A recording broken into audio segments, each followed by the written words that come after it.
Good morning, everyone. Hi, I'm Soham, and I'm here to talk to you about designing apps for new internet users. So this is the agenda for today. Today I'll be talking about new internet users, who these people are, and why should you care about building products and services for them. We'll also talk about some of the problems that these people face and some of the nuances of those problems.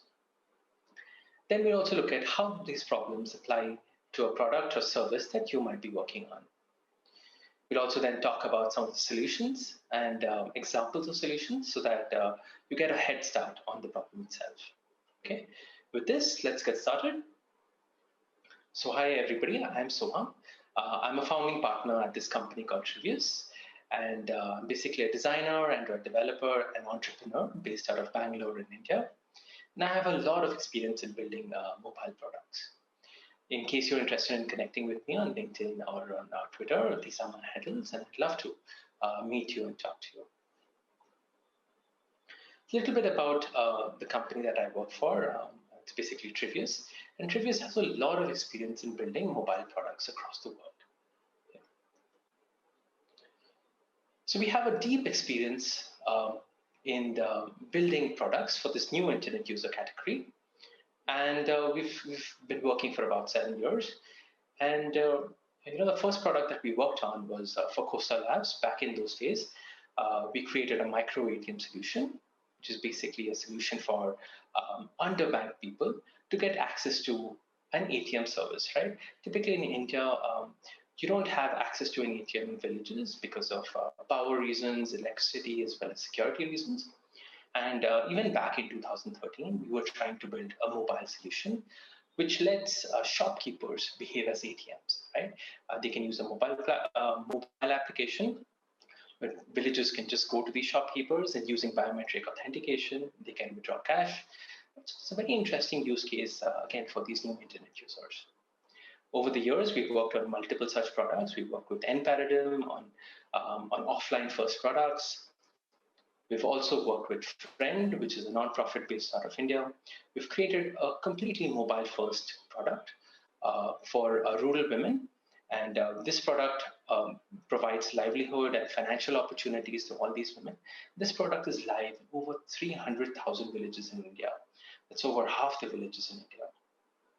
More recently, I had the opportunity of working with IDEO, which is a leader in the global design space, on a very interesting design platform. And that is the design platform that we'll be talking about today. So this platform is called Digital Confidence.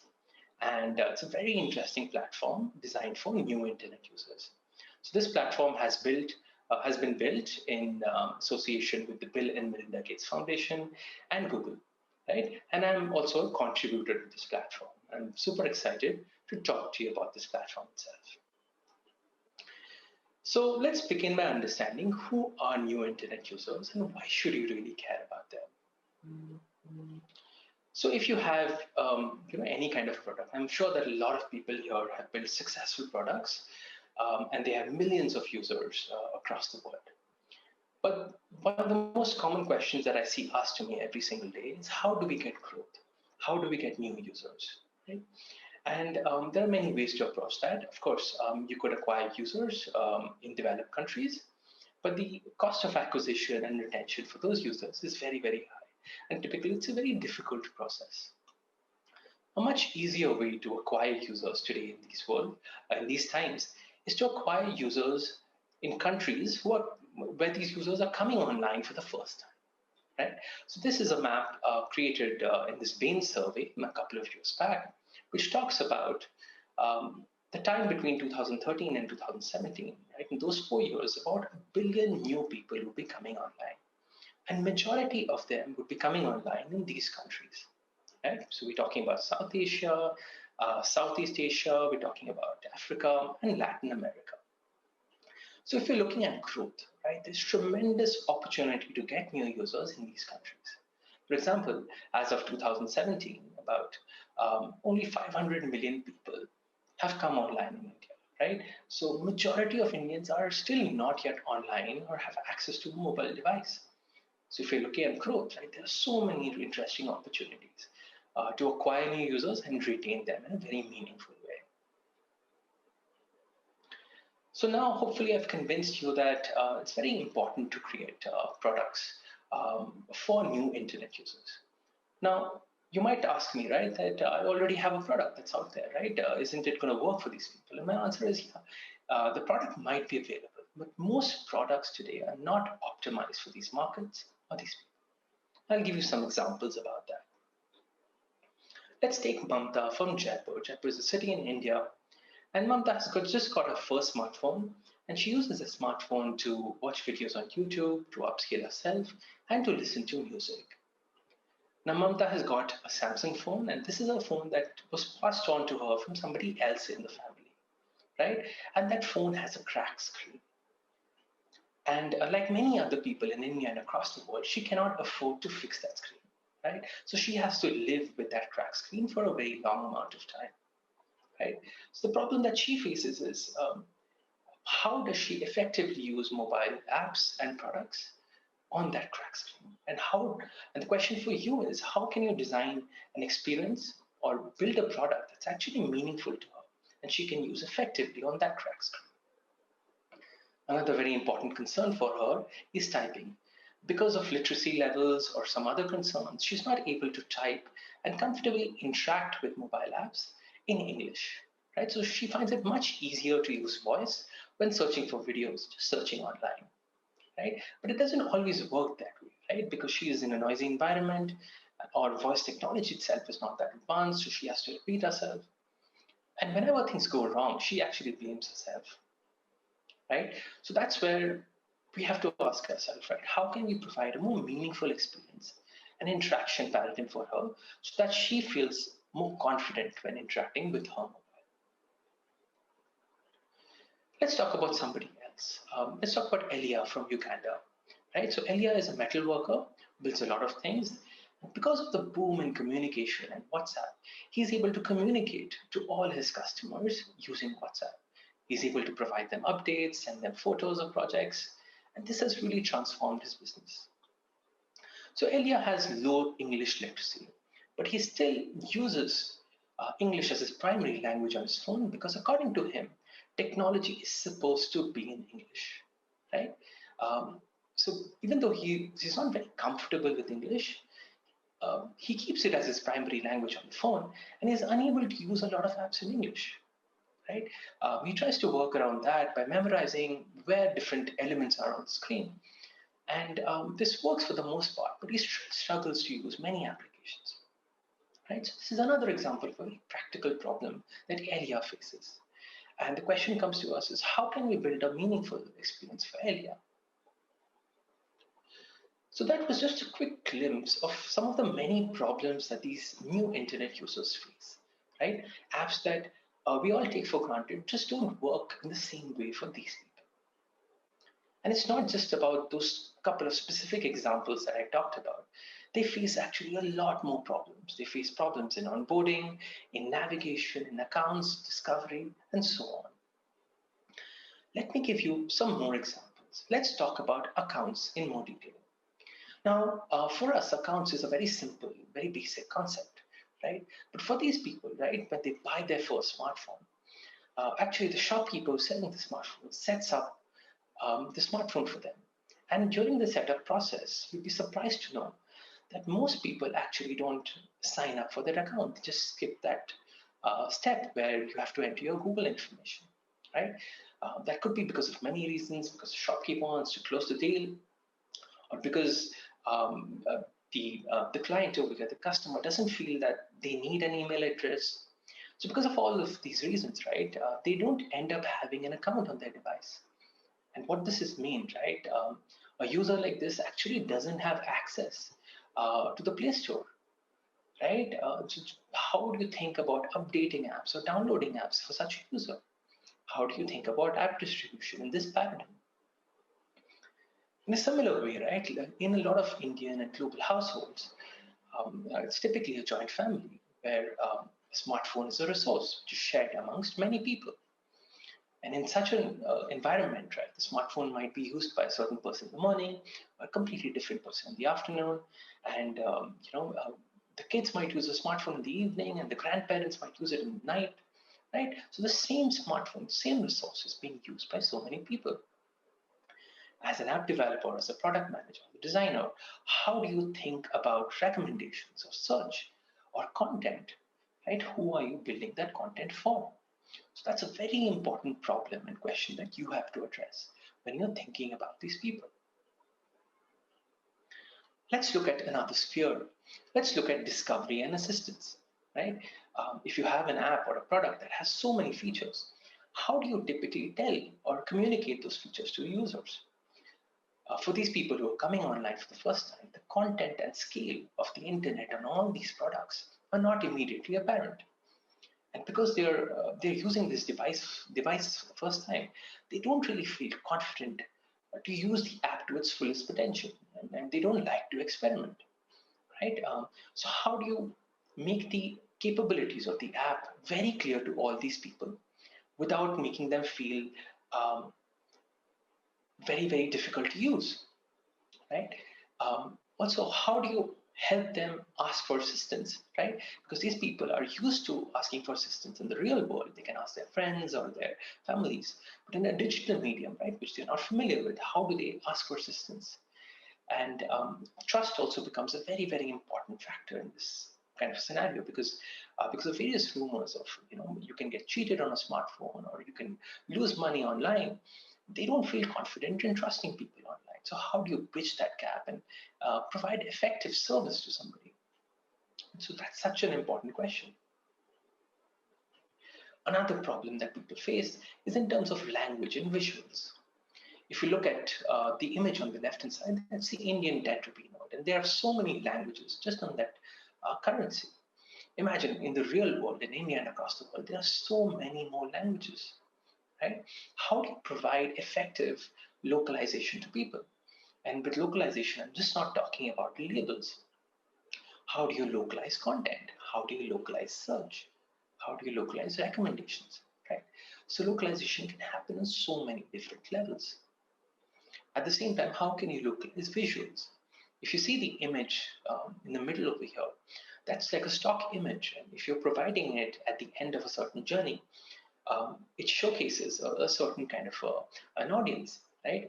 Do you think a user in Africa or South Asia would actually resonate with that stock image, right? So that's where you have to ask yourself, right? How do I connect with the audience and basically provide language and visuals that the people can actually connect with?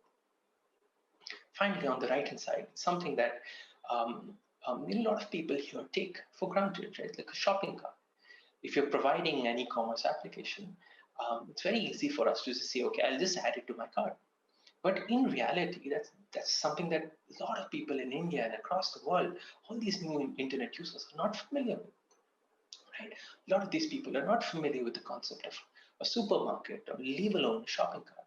So how do I localize my icons as well so that people are comfortable with that? The next kind of important problem area is data, right? How do people use data? A lot of people in India use data in a prepaid format. So you have an allotted amount of data allotted to you, right, every single month. So you have, let's say, 2 GB of data in a day or in a month.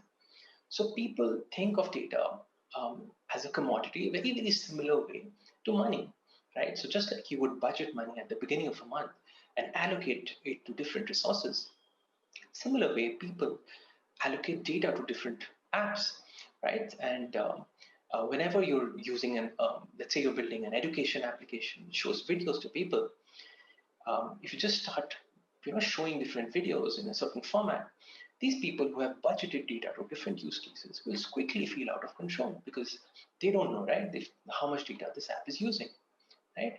And before you know it, the app could use a lot of data and they could be over their cap, right? Over the data cap. So data consumption can feel opaque and uncontrollable and make these people very, very nervous and afraid. In a very similar way, right? A lot of product development today assumes that all the apps that we build would be designed for the online use case. You assume that online is going to be the main use case, and very few times will the user actually go offline. Maybe that happens when the user goes in a subway or something. But in the real world, right, these new internet users actually use their mobile phones in the offline way for the most part of the day, the majority of the day. For them, offline or when they switch their data off is the main use case, and online is just an edge case, right? So they come online only to sync the data and to get some messages or to download something, right? So the way you would actually solve a problem completely changes because you're no longer thinking of the app as working online. Offline is where people spend most of their times, and then you come online only some parts of the day. So the traditional way of thinking would just not work, right? With this, hopefully, I've given an idea of some of the problems that these people face, right? And again, this is not exhaustive. There are so many other different categories of problems that these people face. Now, you might be wondering, right? So I have a product, I have a service that I offer to different people.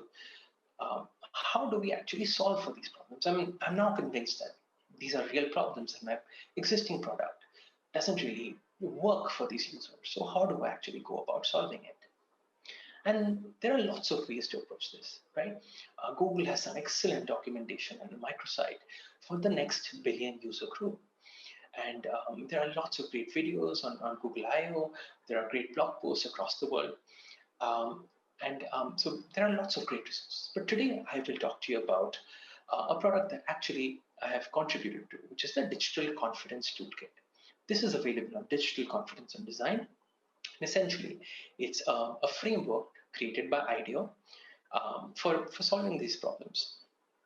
And I really like it because it gives you a complete holistic view of the problem. It talks about not just the problem, but the people who face the problem. It also talks about how that problem can impact you, right, as you're building a product or a service. And finally, how you should go about solving it. And how does it impact you in that solution phase. It also gives you great examples of solutions. You don't have to merely guess about solutions. It actually helps you across the entire life cycle. Right? So in that way, digital confidence is an end-to-end solution. It's a very holistic view of the problem. And that's why I really like it.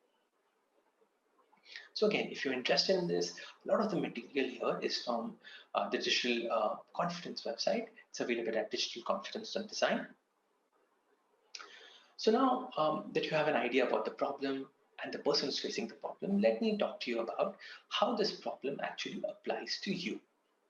Right? If you have a certain product or service, how does it apply to you? Again, all of this is available on the Digital Confidence website. So let's take a specific use case. Let's talk about network connectivity. If you think that this is something you should look at, right? How do you decide if this is something you should prioritize, right? There are so many different problems that these users face. How do you decide this is the one that you should focus on? Right? So this toolkit actually helps you even answer those questions. To see if this is something super important for you, you should ask yourself, right? How often is my user connected to the internet versus not? Right? If you have a product, which is, let's say, an education app, and there are lots of users in these new internet user countries, you should ask yourself, right? Are a large number of them actually using it offline? And if the answer is yes, then you should ask yourself, right? How might an unstable connection impact the product or experience?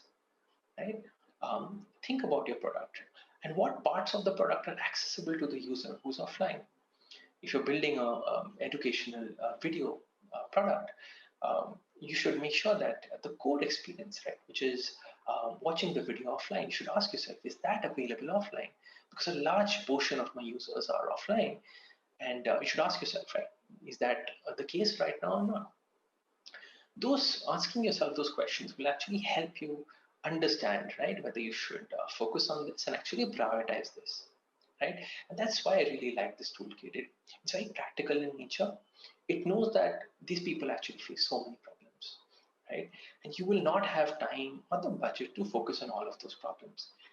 It helps you decide, right, which are the most important problems for you, and then prioritize them and solving them, right?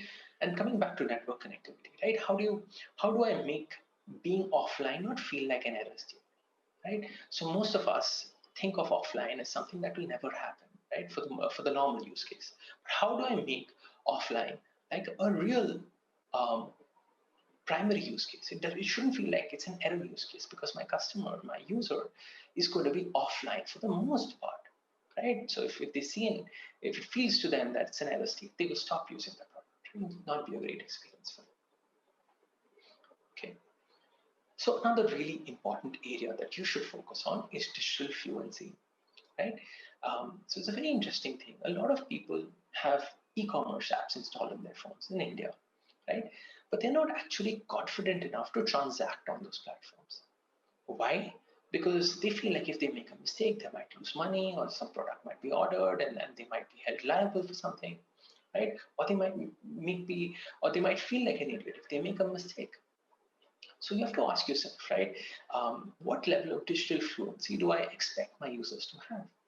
If it's a product that requires a very high level of digital fluency, you have to ask yourself, what level of digital fluency does the average user in this market have? Right? If there's a huge gap there, maybe that's an area that you should focus on because you're getting a lot of users from there. Maybe I should bridge that gap, right? Another question that you should ask yourself is, how do my users learn new features in the app?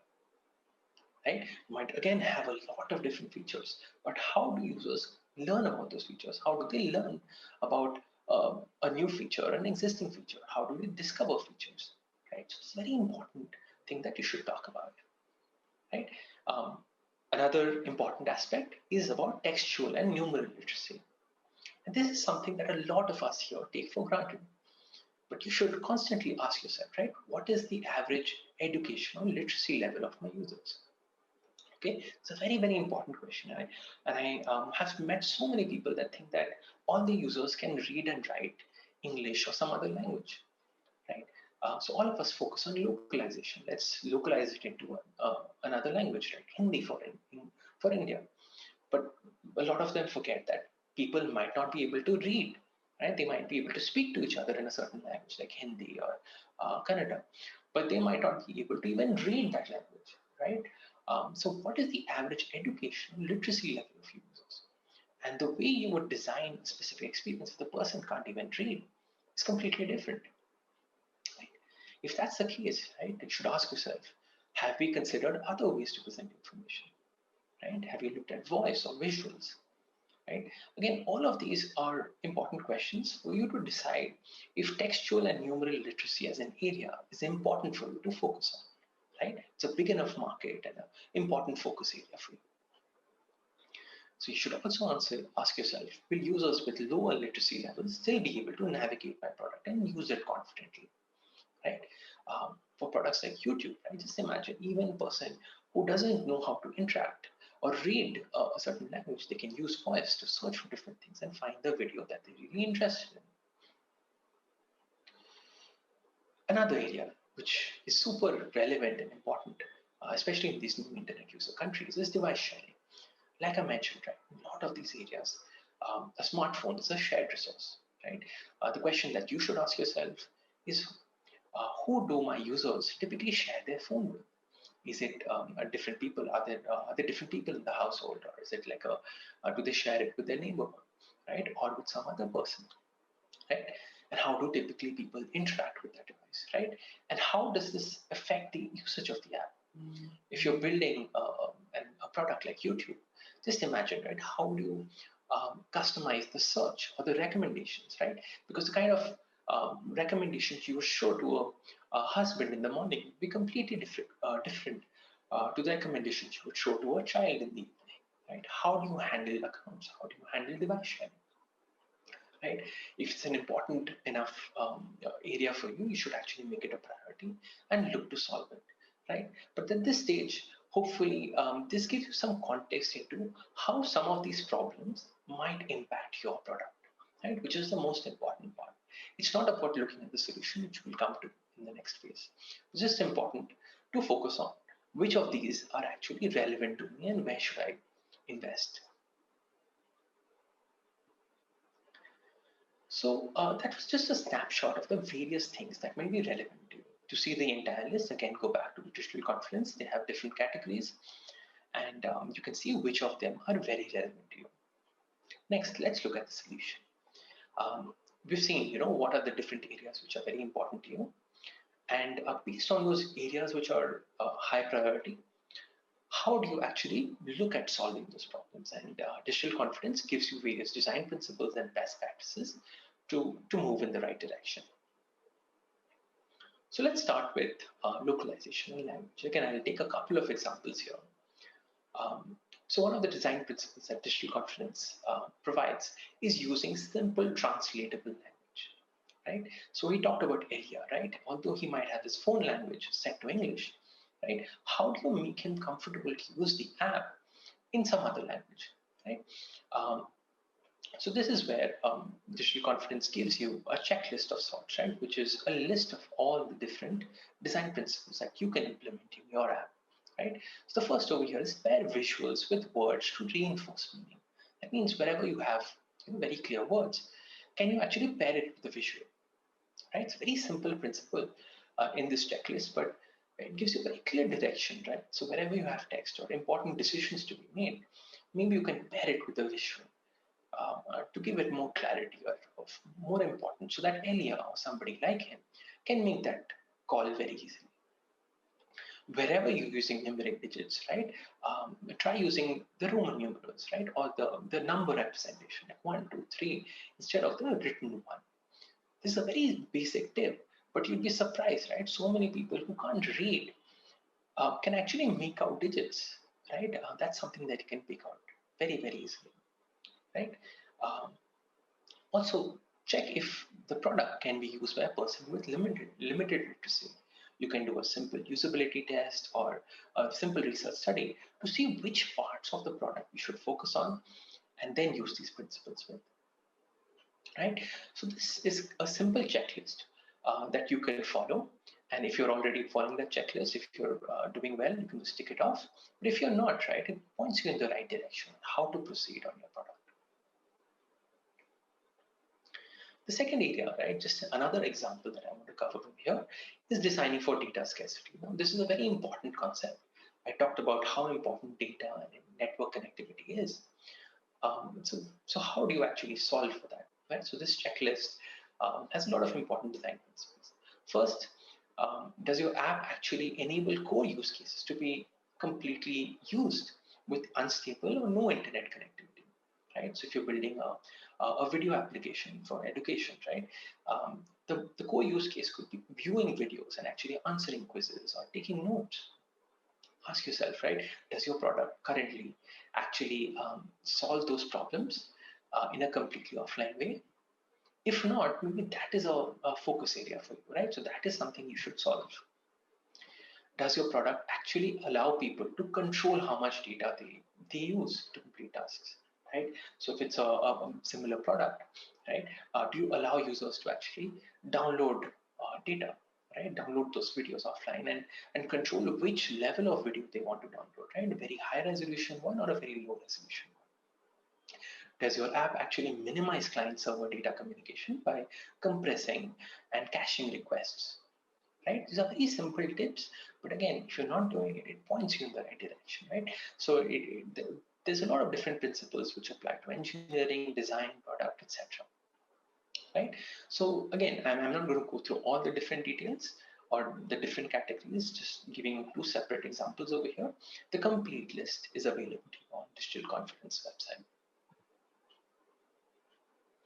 Okay, so so now that you have an idea of how to approach the solution, right, and you have some design principles and some guidelines to get that going, maybe that's not enough, right? You want to actually implement those solutions, but many times you want a head start, right?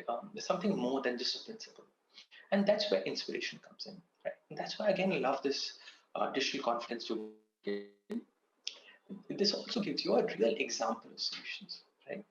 So if you go to the digital conference design site, there's an inspiration tool which gives you two separate categories, right?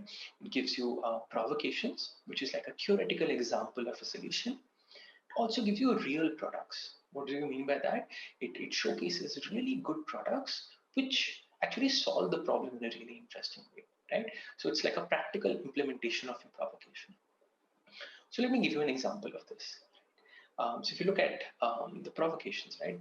So one of the important things I was talking about is discovery of features. Again, maybe you have lots of interesting features in your products, but there's no easy way for people to understand about them or discover them, right? So provocation here is, what if there were no hidden features, right? How do you do that? By just listing out all the features on the home screen itself. It's a very simple concept, but extremely powerful. So that's a provocation and helps you think in the right direction. Now, if you go to the products tab, for the same kind of discovery problem statement, it gives you an actual practical solution or an example, right? So this is actually an app that I had worked on called LIC Super Agent, which shows all the features up front to help users see the variety of features available to them, right? So it might be, kind of an older concept to list out all the features on the home screen. But for this use case, right, for this new internet user who is using this, it's a very powerful thing, right? They were very clear about all the capabilities and features available in the app, right? So this is for an insurance agent, and for him or her to actually calculate the premium, or to make a presentation, or to understand if they've launched a new feature in the product. It's very clear and self-evident, right? So this is where they've used this feature and described the capabilities of the app right on the home screen. It's a very simple concept, and the example is also very clear and straightforward. In a very simple, similar way, right? There are lots of other categories, assistance, language, etc. And there are provocations across different categories. So if you look at visuals, this is something we talked about before. Provocation here is, what if visuals could help users perform actions without having to read anything at all? So this gives a simple example, right? If you're providing a navigation kind of an experience, right? If you're talking about a bike or a bus or something else, showing a simple image of a bike or bus would help Elia make that decision very, very easily. If you talk about data, right? So provocations around, there could be provocations around data usage or setting a data limit. So what if product could set a limit for the amount of data it's consumed every single day, right? So that you put the user in control of the entire experience. And what if you're building this education app, right? A video education app. What if you could let users download content when they're online to view later, right? So that, in case it's offline for the entirety of the day, they could actually make productive use of their time. And what if they could easily compare the data costs of different actions? So if you're downloading a video, what if you could choose the resolution of the video, right, with the impact on the amount of space?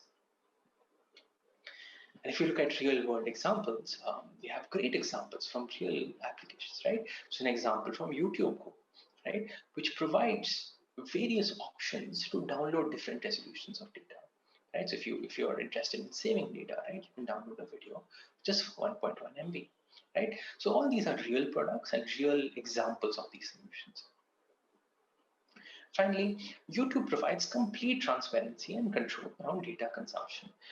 Do you download on Wi-Fi? Do you want to automatically download, right? What is your default download resolution? Where do you store it?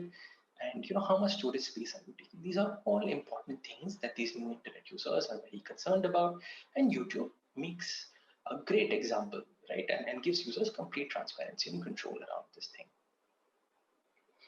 So to recap, right? Digital confidence gives you a complete picture of all these different things we talked about. It gives you an understanding of the problem, how it applies to you, gives you some great design principles on the solution part, and finally, it also gives you some great examples. You don't have to do the groundwork or look at inspiration somewhere else. It's a great end-to-end design solution. With that, I would like to conclude my presentation. Hopefully, this has been something that's useful to you.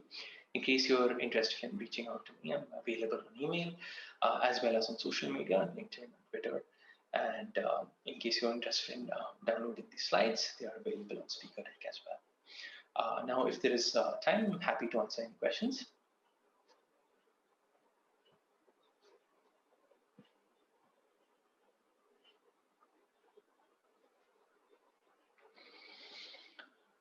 Okay, so the first question is, how do you balance offline content available with app size? Are apps generally downloaded over mobile data, or do people find a Wi-Fi hotspot for this? It's a great question, right? So people So there are various patterns. A lot of people actually transfer apps from one person to the other, right? So they use apps like ShareIt and Xender to transfer apps over Bluetooth. So if you don't even have a Play Store account, they use these apps. Somebody would download the app and then share the app via Bluetooth, right? So that's one way of downloading it. Then the other way is, of course, if you have a Play Store account, they would actually download it from there. And today, right, most of these people don't have access to Wi-Fi, right? So they would actually download it over a data connection. And just like they would budget out the data, cost for this, and they have a certain amount of data, a very low priority or very low amount of that data cap would be given to app download and to app upgrades. Right? So it's a very low priority item. I would rather watch a video and learn something from YouTube or entertain myself versus I would update an app, right? So that's far more higher priority for me, right? So that's where this balancing of offline versus online apps is very difficult, and that's where I would recommend that you provide users the choice, right, of downloading content, and make sure that they know that these are the items that they can download, and they can then make that choice for themselves. So there's complete transparency and control into it.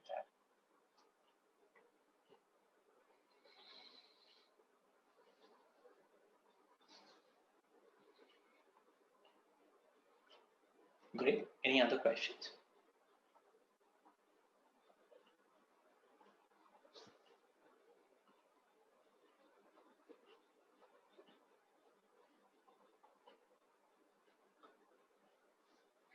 Great. So the next question is, given the constraints you've described, instant apps seems like a good candidate. What are your thoughts on instant apps? Yeah, so instant apps, I think, is a great solution. And the main reason I like instant apps is because it forces you to think about modularizing your app and thinking about what is really important to the user, right? What is the most important part? If you're building, let's say, an education app, right? This may be the part about showing videos or showing course content, right? Just that part could be an instant app. Helps you think about what is the most important thing, and that's the only thing that the user should download, right? From that perspective, I really like it. It installs really quickly, and you can install it and then view it and use it again offline. The only challenge is, yeah, I mean, it should be very clear and transparent that these are the features which are available in the instant app, and these are the additional modules that you could be downloading or using later, right? So just being upfront about that and telling them that these are the capabilities in the offline mode, and if you want to use these additional capabilities, you have to download the additional module. But apart from that, I really like instant apps. I wish more apps would adopt it.